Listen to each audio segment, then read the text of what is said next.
പുഷ്പ 2 സിനിമയുടെ പ്രീമിയർ ഷോയ്ക്കിടെ തിക്കിലും തിരക്കിലും പെട്ട് പരിക്കേറ്റ കുട്ടിക്ക് മസ്തിഷ്ക മരണം സ്ഥിരീകരിച്ചു. മരിച്ച രേവതിയുടെ മകൻ ശ്രീതേജ ഇപ്പോഴും വെന്റിലേറ്ററിലാണ്. ഇന്നലെ സംസ്ഥാന ആരോഗ്യവകുപ്പ് സെക്രട്ടറി അടക്കമുള്ള ഉദ്യോഗസ്ഥർ ആശുപത്രിയിലെത്തി ഡോക്ടർമാരുമായി ചർച്ച നടത്തിയിരുന്നു.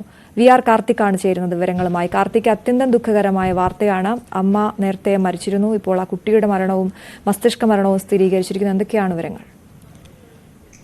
അശ്വതി, ഡിസംബർ 4-നാണ് ഹൈദരാബാദിലെ സന്ധ്യ തിയേറ്ററിന് മുന്നിൽ ഇത്തരത്തിൽ ദാരുണമായ ഒരു സംഭവം ഉണ്ടായത്. അന്ന് തന്നെ കുട്ടിയുടെ അമ്മ രേവതി മരിച്ചിരുന്നു.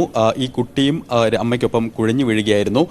അന്ന് മുതൽ ഇന്ന് വരെയും ഡോക്ടർമാർ എല്ലാ തരത്തിലുള്ള പരിചരണവും നൽകാൻ ശ്രമിച്ചു. ഹൈദരാബാദിലെ ഒരു സ്വകാര്യ ആശുപത്രിയിൽ പീഡിയാട്രിക് ഇൻറ്റൻസീവ് കെയർ യൂണിറ്റിലാണ് കുട്ടി ഈ 13 ദിവസവും ഉള്ളത്.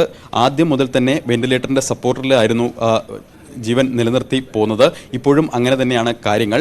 അതിനിടെ കഴിഞ്ഞ ദിവസം ഹൈദരാബാദ് സിറ്റി പോലീസ് കമ്മീഷണറും അതോടൊപ്പം തന്നെ ആരോഗ്യവകുപ്പ് സെക്രട്ടറിയും ആശുപത്രിയിലെത്തി ഡോക്ടർമാരുമായി ചർച്ച നടത്തി.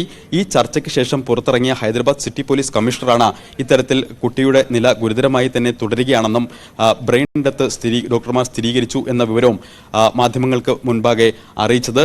സ്വാഭാവികമായും ഇന്ന് അല്പസമയത്തിനകം മെഡിക്കൽ ബുള്ളറ്റിൻ ഇറങ്ങും.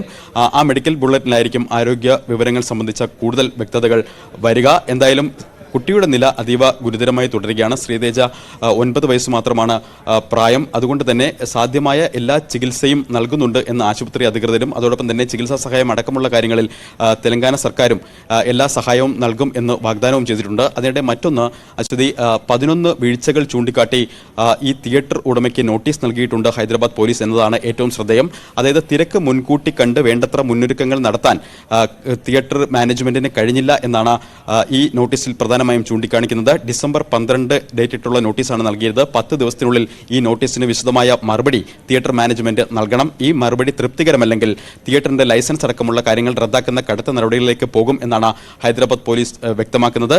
പ്രധാനമായും എൻട്രി എക്സിറ്റ് പോയിന്റുകൾ ഇത്രയേറെ തിരക്ക് മുൻകൂട്ടി കാണാനും എൻട്രി എക്സിറ്റ് പോയിന്റുകൾ കൃത്യമായി രേഖപ്പെടുത്താനും ഒന്നും കഴിഞ്ഞില്ല. മാത്രമല്ല സീറ്റിംഗ് അറേഞ്ച്മെന്റ് ഉൾപ്പെടെയുള്ള കാര്യങ്ങളിൽ തിയേറ്ററിന്റെ ഭാഗത്ത് വീഴ്ചയുണ്ടായി എന്നത് ചൂണ്ടിക്കാണിച്ചുകൊണ്ടാണ് തിയേറ്റർ മാനേജ്മെന്റിന് ഇപ്പോൾ നോട്ടീസ് നൽകിയിരിക്കുന്നത്. എന്തായാലും കുട്ടിയുടെ നില അതീവ ഗുരുതരമായി തുടരുന്നു. ബ്രെയിൻ ഡെത്ത് സ്ഥിരീകരിച്ചു. അതോടൊപ്പം തന്നെ കേസിൽ നടപടികളുമായി ശക്തമായി ഹൈദരാബാദ് പോലീസ് മുന്നോട്ട് പോവുകയും ചെയ്യുന്നു. അശ്വതി. ശരി കാർത്തിക്.